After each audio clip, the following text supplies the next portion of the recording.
Nous sommes en 1994 et la ville de Montréal est assiégée.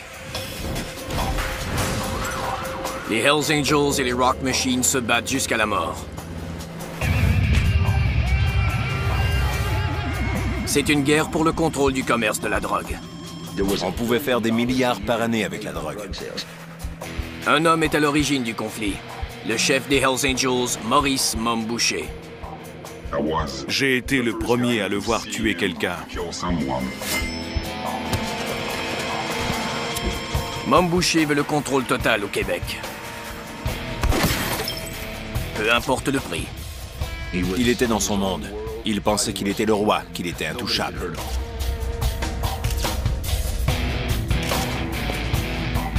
Pendant un moment, c'est une tuerie entre motards. Jusqu'à ce que des civils soient pris entre deux feux. Le public exige une intervention. Les policiers doivent faire tomber Mom Boucher. Ils trouvent l'arme dont ils ont besoin. Un délateur prêt à trahir les Hells Angels. Mais ce délateur a un passé criminel chargé, en plus d'être une étoile montante des Hells Angels. Si les policiers veulent arrêter Mom Boucher, ils devront conclure un pacte avec le diable.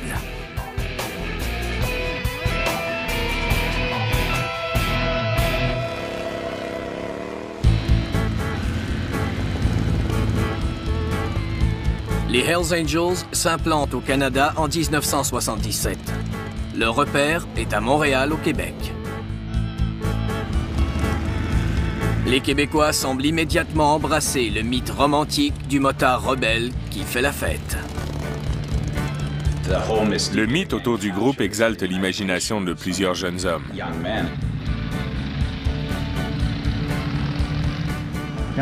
C'est difficile à expliquer. On l'a en soi, c'est une partie de soi-même. J'étais très jeune la première fois que j'ai vu un groupe de motos passer. Et j'ai su que ça allait être ma vie. Ils formaient le 1% de la population qui n'obéissait à aucune règle. J'avais 17 ans et je voulais être comme eux. La grosse Harley, la grosse voiture, les belles filles, comme dans les films. Pour moi, c'était très tentant. Les gens viennent nous voir, nous donnent une tape dans le dos. On sent qu'on fait partie de la famille. On peut faire ce qu'on veut tant qu'on ne se fait pas prendre. C'est une bonne sensation. Mais les Québécois découvrent rapidement la vérité sur les Hells Angels. Ils mettent sur pied une organisation criminelle impliquée dans l'extorsion, la prostitution et le commerce de la drogue. Les motards sont prêts à faire preuve de violence sauvage pour arriver à leur fin. Si vous contrariez les Hells Angels, si vous les escroquiez, ils vous tuaient. Sans hésitation, ils vous tuaient tout simplement. Cette violence sert à protéger et à faire prospérer l'empire criminel. Dès qu'on accepte d'utiliser une telle violence, notre pouvoir augmente. Et on découvre qu'on peut exploiter toutes sortes de facettes du crime organisé.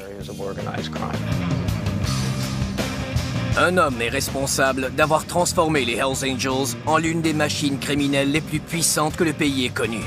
Son nom est Maurice Mom Boucher. Mom Boucher était le dur à cuire montréalais par excellence. Il vient d'Hochelaga-Maisonneuve, un quartier dur et défavorisé. Il est grand, fort et violent. Il avait été arrêté plusieurs fois avant d'être un motard. Mom Boucher abandonne l'école en secondaire 3. Il se retrouve rapidement dans les rues de la ville, où la drogue et le crime lui permettent de fuir la pauvreté de sa famille. J'ai été le premier à le voir tuer quelqu'un en 1979 ou 1980 à la prison de Bordeaux. Il voulait déjà prouver qu'il était quelqu'un. La fraternité virile des bandes de motards attire Mom Boucher. En compagnie de son ami Salvatore Casetta, ils fondent une bande appelée les SS. Il prépare ainsi son rêve de joindre les Hells Angels. En 1985, sa chance se présente.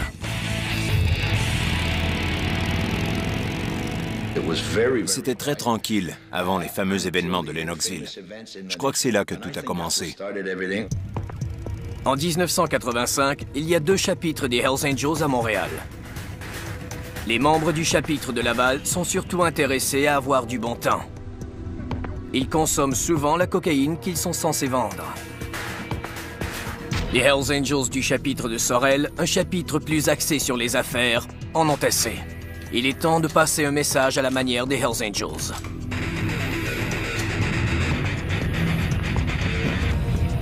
Ils invitent les membres du chapitre de Laval à une réunion à Lennoxville, où ils abattent leurs propres frères, éliminant ainsi la totalité du chapitre de Laval.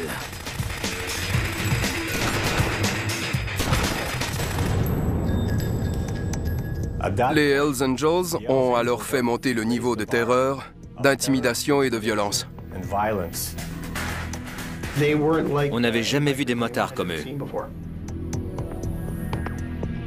Les motards devenus tueurs font une erreur coûteuse.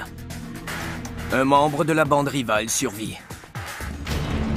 Il se rend immédiatement à la police et dénonce les assassins de Lennoxville. Les policiers arrêtent près de la moitié des Hells Angels du Québec. C'est une chance pour Mom Boucher. Il y a eu un vide au sein de l'organisation. Alors des hommes comme Mom Boucher ont soudainement postulé et sont très rapidement devenus des Hells Angels. Salvatore Casetta, le vieil ami de Mom Boucher, est dégoûté. Il refuse de le suivre dans les rangs des Hells Angels. Casetta pensait qu'il fallait être brutal pour tuer des frères. Il a juré de ne jamais travailler avec eux. Alors il a fondé les Rock Machine. C'est la fin de l'amitié entre Salvatore Casetta et Mom Boucher. À tout jamais. Mom Boucher joint les rangs des Hells Angels et c'est le début de la guerre des motards au Québec. Les Hells Angels et les Rock Machine s'affrontent dans une guerre totale pour le contrôle du commerce de la drogue dans la province. Les guerres de motards ont commencé en 1987, quand Mom Boucher est devenu un Hells Angels.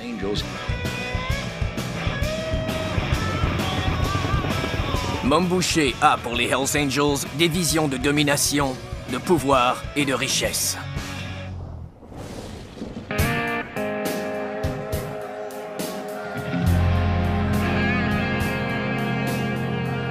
Il veut le contrôle total de tout le commerce de la drogue au Québec, y compris celui des bars déjà gérés par les Rock Machine.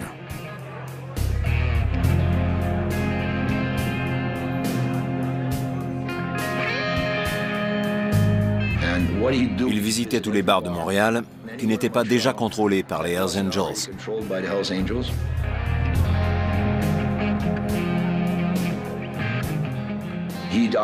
Il forçait le revendeur sur place à acheter sa drogue pour la vendre dans le bar.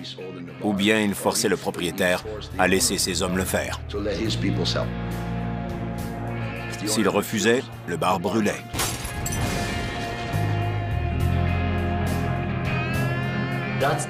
C'est l'intimidation, la clé du succès des Hells Angels. On pouvait faire des milliards par année avec le commerce de la drogue. Le fait que des Rock Machine vendent un peu à tel ou tel endroit ne le privait pas vraiment. Mais il était égocentrique et il voulait tout avoir.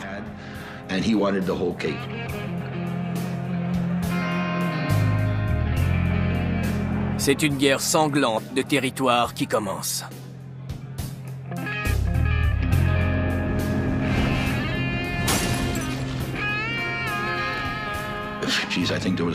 Il y a eu 150 incendies en 2 ans et demi.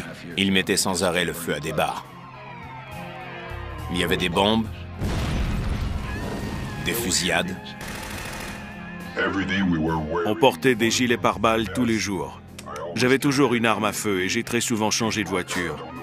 Pour vous donner un exemple, j'ai acheté un petit interphone, le genre qu'on met dans la chambre d'un bébé pour l'entendre quand il se réveille. C'est la meilleure chose qu'on puisse mettre dans une voiture. La nuit, on peut entendre quelqu'un entrer dans la voiture ou marcher sur le terrain.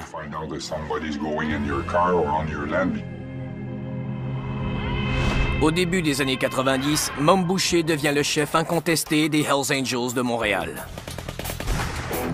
Bien que sa bande et celle des Rock Machine s'entretuent régulièrement, le public ferme les yeux. Après tout, ce ne sont que des criminels qui en éliminent d'autres. Mais les policiers sont de plus en plus préoccupés par la violence des motards. Toutefois, ils font face à des problèmes majeurs. Ils n'arrivent pas à s'introduire dans le monde impénétrable des Hells Angels. Les techniques habituelles de surveillance ne donnent rien.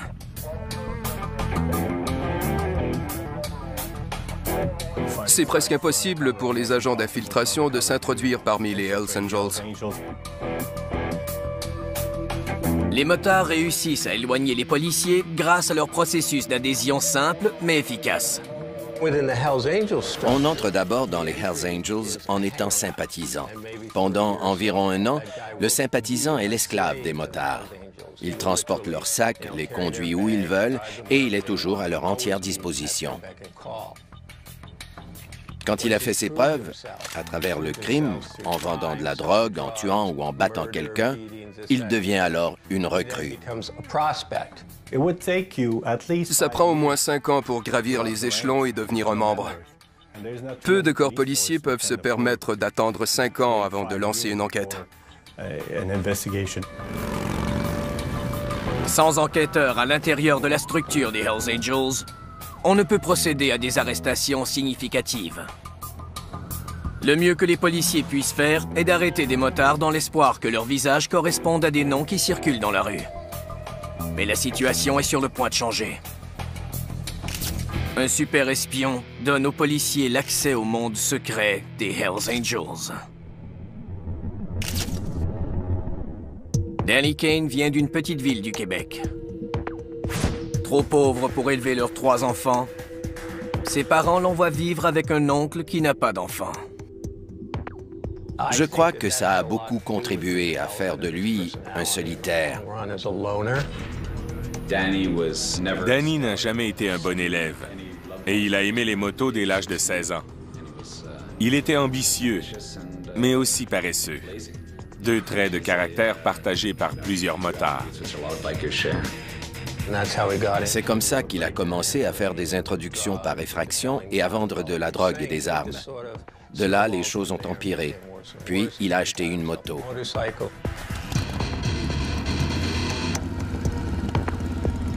De 17 à 24 ans, Danny Kane accumule les accusations criminelles et il écope d'une peine de 10 mois. Il avait presque battu à mort 2 hommes qui lui avaient volé des armes. Pendant qu'il les frappait avec un fusil, un des fusils a fait feu et a atteint l'un des hommes à la tête. C'était la première fois qu'il écopait d'une peine de prison assez longue, mais ça lui a donné les antécédents nécessaires pour être impliqué avec les Hells Angels. À sa sortie de prison à l'âge de 26 ans, Danny va directement vers les Hells Angels. Son rêve est de devenir un membre à part entière. C'est eux qui le feraient grimper au sommet du monde criminel, là où il voulait être. Devenir un Hells Angels était sa façon de faire de l'argent, d'obtenir du pouvoir et du respect, et en fait d'être remarqué. En plus de son passé criminel, Danny possède certaines qualités qui plaisent aux Hells Angels haut gradés. Il ne consomme pas de drogue et il ne se plaint pas comme le font plusieurs autres motards. Sa faiblesse est le sexe. Danny est toujours au lit avec différentes personnes. Et le mépris d'une ancienne flamme le conduira un jour à sa perte. Danny Kane s'est bâti toute une réputation. Il est sorti de nulle part. Il a pris du poids et il est devenu un revendeur et un collecteur très intimidant. Il a beaucoup travaillé pour des membres haut placés des Hells Angels de Montréal. L'un de ses membres haut placés est le président national des Hells Angels, Walter Stadnick. Pendant que Mom Boucher sévit au Québec, Walter Stadnick veut contrôler de nouvelles régions du Canada.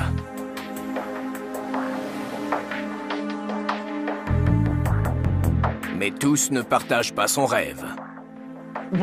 On a d'abord empêché Walter d'établir des relations avec les motards de l'Ontario, les Los Brovos, la bande la plus puissante du Manitoba, et les Satan's Choice, qui régnaient en Ontario. Ces 2 bandes avaient déjà rivalisé avec les Hells Angels partout dans le monde, par le nombre d'adhésions et de chapitres. Et ils avaient conclu le pacte d'empêcher les Hells d'entrer sur leur territoire. Walter Stadnick trouve donc un moyen ingénieux pour atteindre son objectif. il décide de former sa propre bande, les Demon Keepers. Son plan est simple et astucieux. Il s'agit de mettre sur pied une nouvelle bande qui fournira de la drogue à bas prix. Walter Stadnick choisit Danny Kane pour diriger l'opération. Danny Kane ne découvrira la partie secrète et sinistre du plan de Walter Stadnick que quelques mois plus tard. Pour l'instant, il est ravi. Danny était au 7e ciel parce qu'il était le chef des Demon Keepers. C'était lui qui menait la bande. Il se disait, si j'ai du succès, ce sera mon laissez-passer pour devenir un membre à part entière. Il y a eu des problèmes dès le début. Je n'ai jamais entendu parler d'une situation où l'on demande à quelqu'un de s'établir dans une nouvelle région pour créer un nouveau chapitre, alors qu'il n'y connaît personne. C'est inhabituel. Sans relation, les Demon Keepers se rendaient dans les bars et les bars de danseuses et tentaient de vendre de la drogue à des inconnus. Ils sont francophones dans une région très anglophone. On les remarque aisément.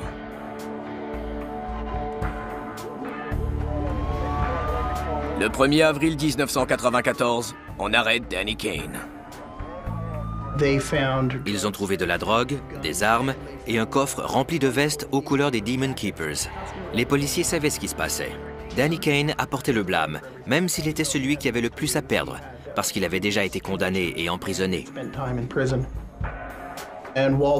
Walter a assuré à Danny qu'il ne le blâmait pas pour cet échec des Demon Keepers et qu'il était le bienvenu à Montréal. Mais il n'a pas fait d'autres promesses.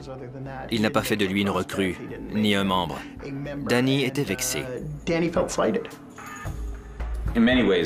Il était machiavélique de plusieurs façons. Il avait dit à Danny et aux autres hommes qu'ils allaient là pour contrôler le territoire. En fait, il savait qu'il n'avait aucune chance de réussir.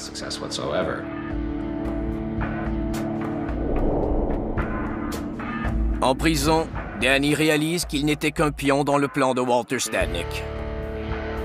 Les Demon Keepers étaient voués à l'échec et ont servi à détourner l'attention des policiers de Stadnick et de son plan d'expansion dans l'Ouest. Danny Kane a réalisé que Stadnick l'avait utilisé pour faire diversion. Mais Danny refuse de jouer les pantins.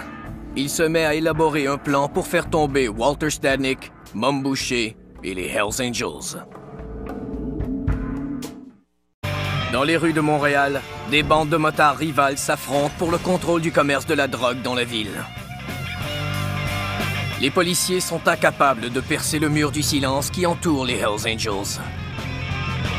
Mais une fissure se dessine. Danny Kane, un associé des Hells Angels, est en prison. Il croit avoir été la victime d'un coup monté par Walter Stadnick, le président national des Hells Angels, et il veut maintenant se venger. Il était furieux d'avoir été utilisé par les Hells Angels et d'être maintenant en prison. Je crois que c'est ce qui l'a décidé à venir nous voir. Après 6 mois derrière les barreaux, Danny Kane est libéré. Il contacte la GRC presque immédiatement. Danny Kane était un homme très brillant.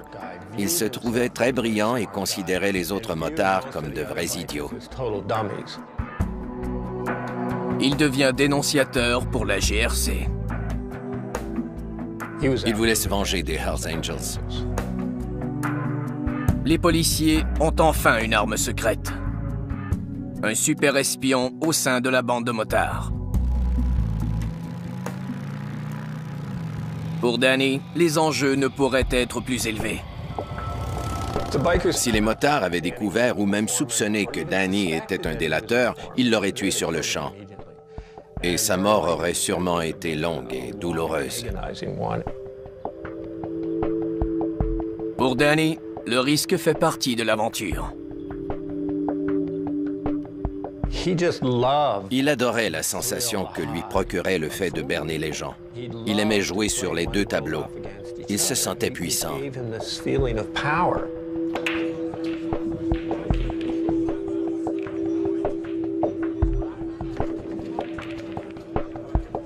Maintenant délateur pour la police, Danny Kane retourne au repère des Hells Angels, où il est accueilli à bras ouverts. Après avoir purgé sa peine, c'était facile pour lui. Il était là en prison, n'a pas dit un mot, et à sa sortie, il avait déjà des relations avec les Hells Angels. Il avait toujours fréquenté les plus haut placés. Il a toujours été une sorte de serviteur. Il était l'un de ceux qui faisaient tout ce qu'il demandait. Pour le moment, Danny se satisfait de son rôle de soldat. Un rôle qui lui donne accès à des informations qu'il peut ensuite transmettre aux policiers. Quand il visitait la GRC, les réunions étaient très brèves. Les réunions secrètes ont lieu dans des chambres d'hôtel 3 fois par semaine. Danny reçoit d'abord 1 000 $ par semaine, et toujours en argent comptant.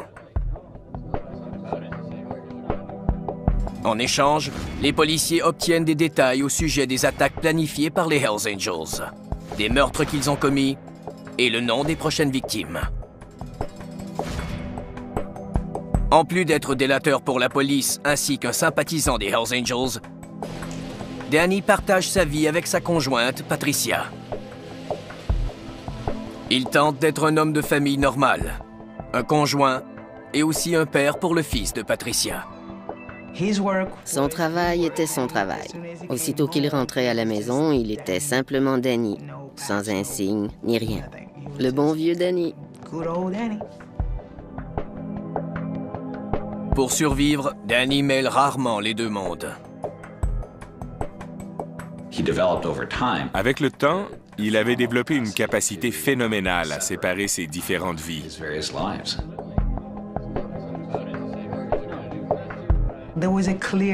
Il y avait une ligne très nette entre ce qu'il faisait et nos vies.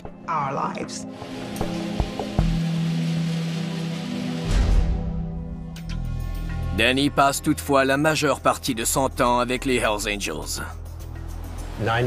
Il passait 99% de son temps dans ce milieu. Tout le reste était secondaire. Sa famille et son enfant étaient secondaires. Les emplois qu'il avait étaient secondaires. Quand on est avec les Hells Angels, on est à leur service 24 heures sur 24, 7 jours sur 7. On a des téléavertisseurs et des téléphones cellulaires. On doit être disponible quand ils en ont besoin ou on leur doit des explications. Et il doit même se rendre au gymnase tous les jours.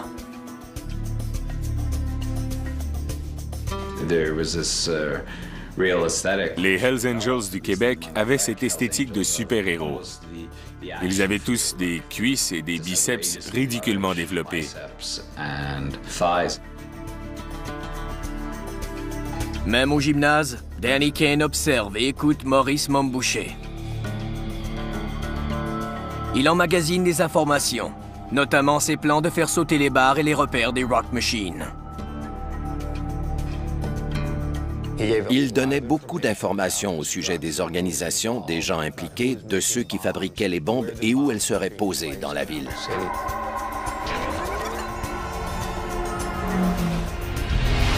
Après 5 mois, Danny Kane reçoit 2 000 $ par semaine pour ses rapports à la GRC.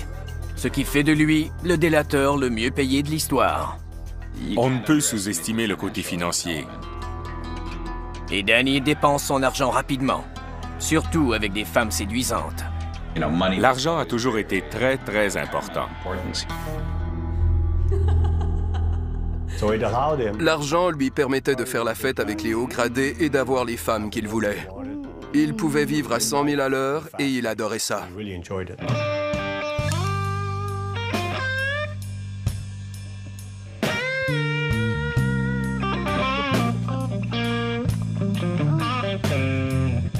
Au fond de lui-même, Danny adore la vie de motard. Il rêve toujours de devenir un membre à part entière des Hells Angels. Pour prouver sa loyauté, il a certaines responsabilités. Au début, il était considéré comme un expert en explosifs. Il avait fait sauter et avait lancé des bombes incendiaires sur plusieurs établissements et plusieurs bars. Et il avait fabriqué beaucoup de bombes. La guerre des motards se poursuit et l'engagement de Danny Kane auprès des Hells Angels devient plus sérieux et plus sinistre. Les policiers sont dans une position dangereuse. Ils couchent avec un criminel connu et très rusé. Lors des réunions avec les policiers, Danny ne s'incrimine jamais. Si je devais parler de crimes que j'ai moi-même commis, je blâmerais quelqu'un d'autre. Et c'est ce que Danny Kane a fait pendant tout le temps où il était délateur. Les policiers ont besoin de Danny et de ses informations privilégiées. Ils veulent désespérément faire tomber Mom Boucher. Donc, ils ferment les yeux sur les activités criminelles de Danny. Ce n'est pas en étant plus catholique que le pape qu'on arrive à infiltrer les Hells Angels ou toute autre mafia. On joue selon les règles. On respecte les limites. Et tant qu'on n'est pas au courant d'un acte criminel qu'un délateur a commis, on doit persévérer en espérant obtenir toujours plus de renseignements.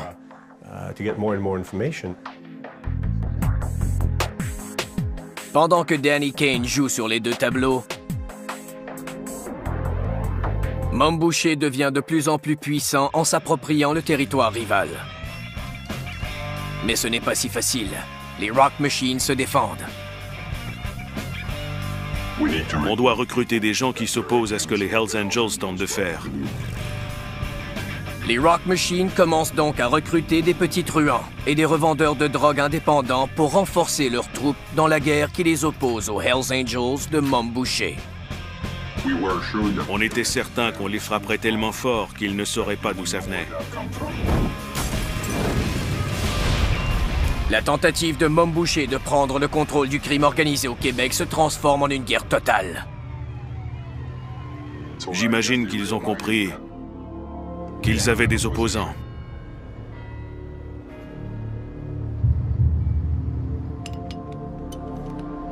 Tout change le 9 août 1995. Dans un quartier résidentiel tranquille, les Hells Angels posent une bombe visant un rival, faisant pour la première fois une victime innocente. Un éclat de métal tue Daniel Desrochers, un garçon de 11 ans qui jouait avec des amis. Le public, indigné, demande à la police d'agir immédiatement. Mais les autorités se sont-elles croisées les bras trop longtemps?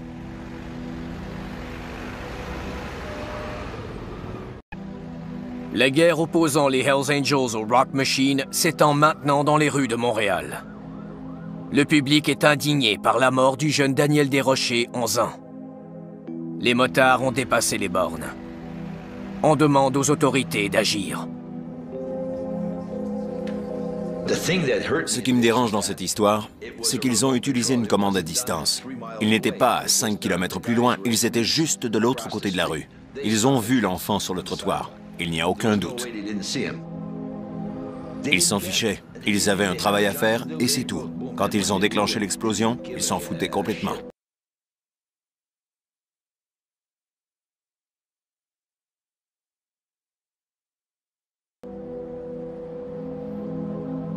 Maurice Mom Boucher ne semble pas préoccupé par la mort de Daniel Desrochers. Un enfant était mort, et le jour suivant, on le voyait sourire alors qu'il savait que c'était sa bande qui avait fait sauter le Jeep. On s'est mis à le détester. On ne pouvait pas aimer cet homme. Les policiers agissent rapidement. On crée une unité spéciale qui a pour unique objectif de faire tomber Mom Boucher et les motards. Le public était fou de rage. Il voulait que la police double ses effectifs et qu'on nous donne des millions. Les gens étaient prêts à ce qu'on attaque les motards.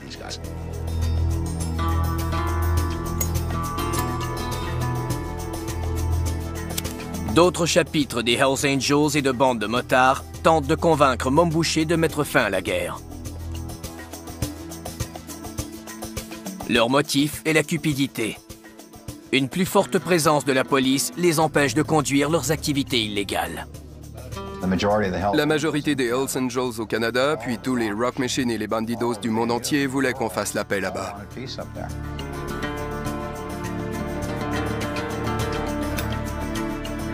Mais Mom Boucher refuse. il ne mettra pas fin à sa campagne pour contrôler le Québec.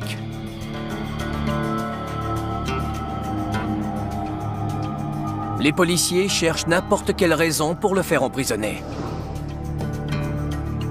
On l'arrête pour un délit mineur. Possession illégale d'armes à feu. Je ne crois pas qu'on l'ait interrogé plus de quelques minutes avant qu'il ne dise « Parlez à mon avocat. Je ne veux pas vous parler. » Il méprisait la police.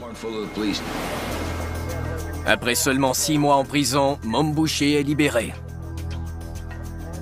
Mais derrière les barreaux, il reçoit des nouvelles inquiétantes.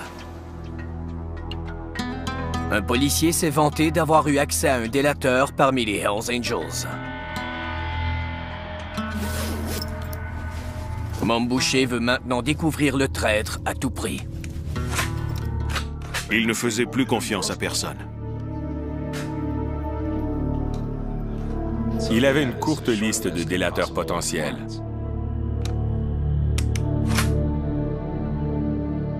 Peu après, Danny Kane a reçu un appel lui demandant de se présenter immédiatement au repère de Sorel.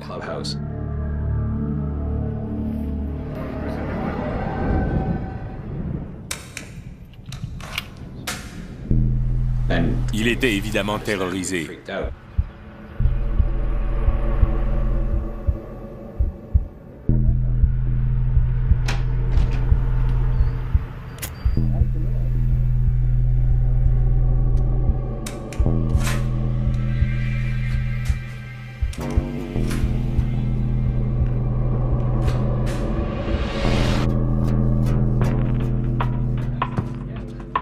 La peur de Danny Kane est injustifiée. Il y a un autre traître au sein de la bande. On a révélé qu'un membre assez haut placé des Hells Angels, en fait le tueur à gages de l'organisation, collaborait avec la police. On place le tueur à gages en garde à vue, et celui-ci dénonce publiquement ses frères des Hells Angels. Mom Boucher est épargné, et maintenant plus paranoïaque que jamais. Les policiers poussent un soupir de soulagement. Leur super espion n'a pas été démasqué. Ils ont encore une chance de faire tomber Mom Boucher. Mom Boucher reste convaincu de la présence d'un espion dans la bande. Danny Kane doit donc passer un test. On lui demande de commettre un meurtre. Toujours désireux d'étendre ses activités dans l'ouest du Canada, Walter Stadnick invite David Boyko, le motard le plus respecté de Winnipeg, à une fête des Hells Angels à Halifax. Durant la fête, un membre des Hells Angels, Donald Magnuson, provoque une bagarre avec Boyko. Le jour suivant, on a retrouvé le corps de David Boyko à Dartmouth, de l'autre côté de la baie d'Halifax. Tout le monde savait que Magnuson l'avait tué. Les Hells Angels étaient furieux qu'on ait invité ce membre des Los Bravos à une fête et qu'il soit assassiné. Ce n'est pas une façon de traiter des invités, surtout quand on aimerait que ce chapitre appartienne aux Hells Angels.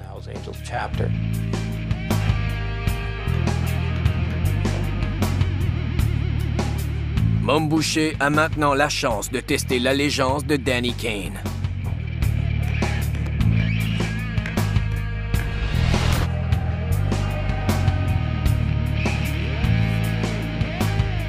On lui a ordonné de se débarrasser de Magnuson, qui était l'un de ses bons amis.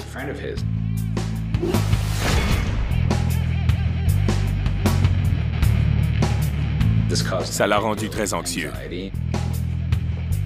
Ça le mettait évidemment dans une position terrible. Assassiner Donald Magnuson satisfera Mom Boucher et permettra à Danny Kane d'obtenir un statut plus élevé parmi les Hells Angels.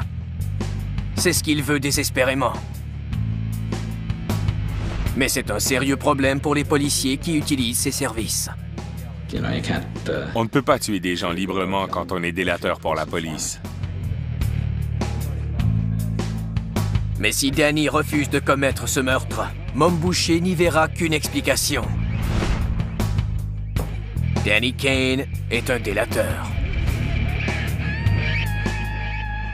Maurice Mom Boucher demande à Danny Kane d'assassiner un membre des Hells Angels.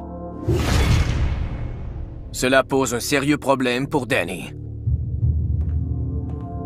Peut-il préserver sa réputation aux yeux de Mom Boucher tout en continuant à travailler avec les policiers? Mais Danny Kane est un expert de la manipulation. Peu après avoir reçu la mission de tuer le motard, il affirme aux policiers que tout est sous contrôle et qu'il a pris les choses en main. Selon ses dires, il a retourné la situation contre Mom Boucher. Il propose à Mom Boucher une idée qui plaît au chef de la bande. Établir une nouvelle règle chez les Hells Angels. Si un membre à part entière doit être assassiné, le meurtre doit être commis par un autre membre à part entière. Il savait que Mom Boucher voulait à tout prix exercer son autorité à tous les paliers et qu'il en profiterait pour s'élever au-dessus des autres pour faire cette grande déclaration au sujet des assassinats de membres à part entière. Danny Kane n'a pas à commettre le meurtre.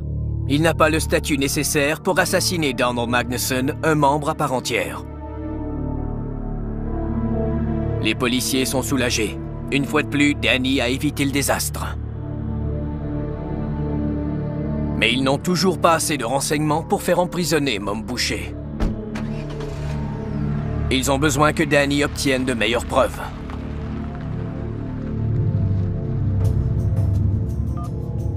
Danny passe près de 2 ans à tenter de gravir les échelons des Hells Angels. Il demeure pourtant un modeste sympathisant.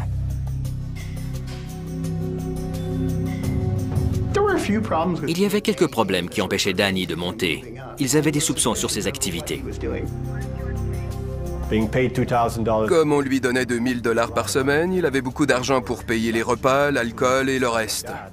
Il avait une grosse voiture. Des membres ont donc commencé à lui demander comment il gagnait tout cet argent. Danny demande l'aide des policiers. Il avait besoin d'une compagnie qui servirait de façade. À l'époque, il vivait à proximité du village gay à Montréal. Les Hells Angels contrôlent déjà les bars du village gay. Danny trouve un nouveau moyen d'exploiter la communauté homosexuelle. Il décide de créer un journal gay gratuit qui s'autofinancera grâce aux annonces personnelles. Les policiers acceptent de régler son problème, mais il doit leur donner satisfaction. Il lui offre 35 000 $ pour démarrer son journal. Quelques personnes y ont placé des annonces personnelles, dont un homme nommé Aimé Simard, un petit escroc spécialiste de la fraude qui vivait avec sa mère en banlieue de la ville de Québec et qui avait toujours des ennuis malgré les efforts de sa mère et de son entourage. Il avait placé une annonce disant qu'il était à la recherche d'un copain. Et Danny répond à l'annonce.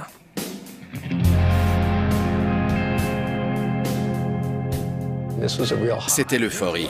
Il avait du plaisir avec lui, il était amusant. Ils sont donc devenus des partenaires sexuels, des amants. Il était en conflit sur le plan sexuel. Il était marié et il avait un enfant. Mais il avait aussi des tendances homosexuelles.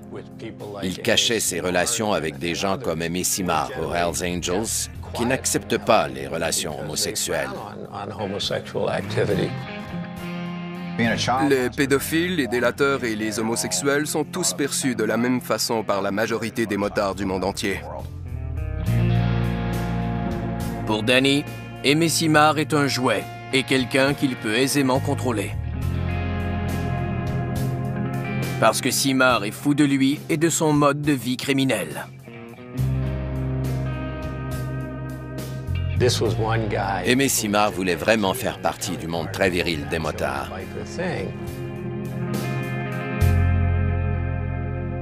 Danny Kane a donc pensé que si les Hells Angels lui demandaient de tuer quelqu'un, il n'aurait plus à trouver d'excuses. Il pouvait utiliser cet homme.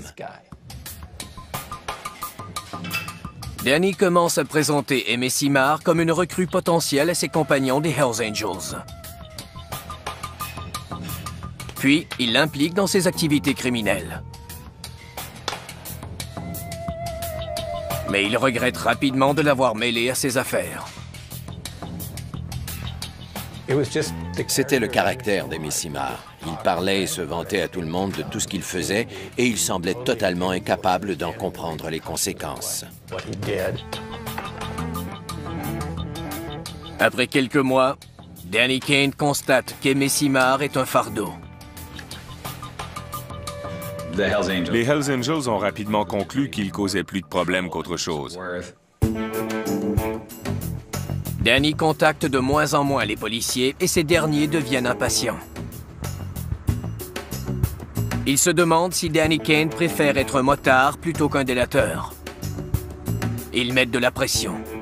Ils veulent des renseignements qui leur permettront de procéder à des arrestations.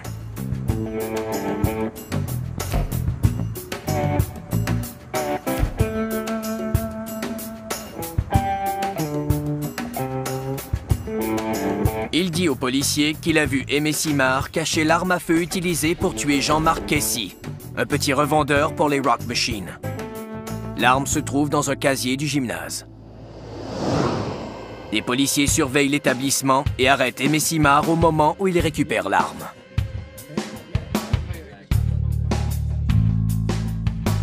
En détention, Amy Simard se confie aux policiers. Il leur donne des informations étonnantes. Une histoire qui changera tout pour le super espion des policiers, Danny Kane. Il s'est mis à parler d'un meurtre commis à Halifax et dont aucun des policiers de Montréal n'avait entendu parler, c'est-à-dire le meurtre de Robert McFarlane.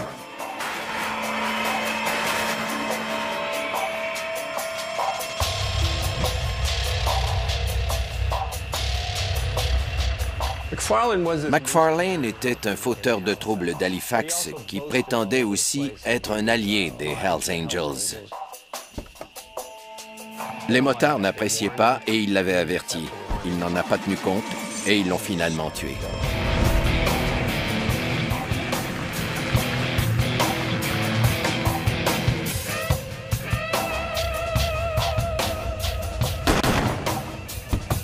Amy Simard avait abattu McFarlane. Mais il avait un complice.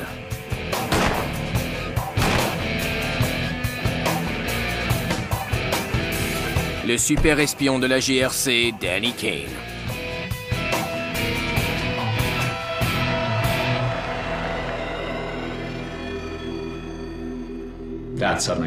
C'est devenu un vrai problème pour la GRC. Les policiers de Montréal doivent piéger Danny. On le convoque à une réunion.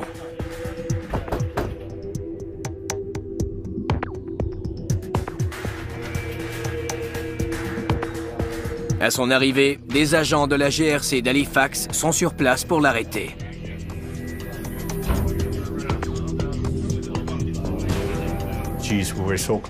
On était si près du but et on devait tout recommencer. On n'a pas le choix. Quand un délateur commet un tel crime, on ne peut plus travailler avec lui.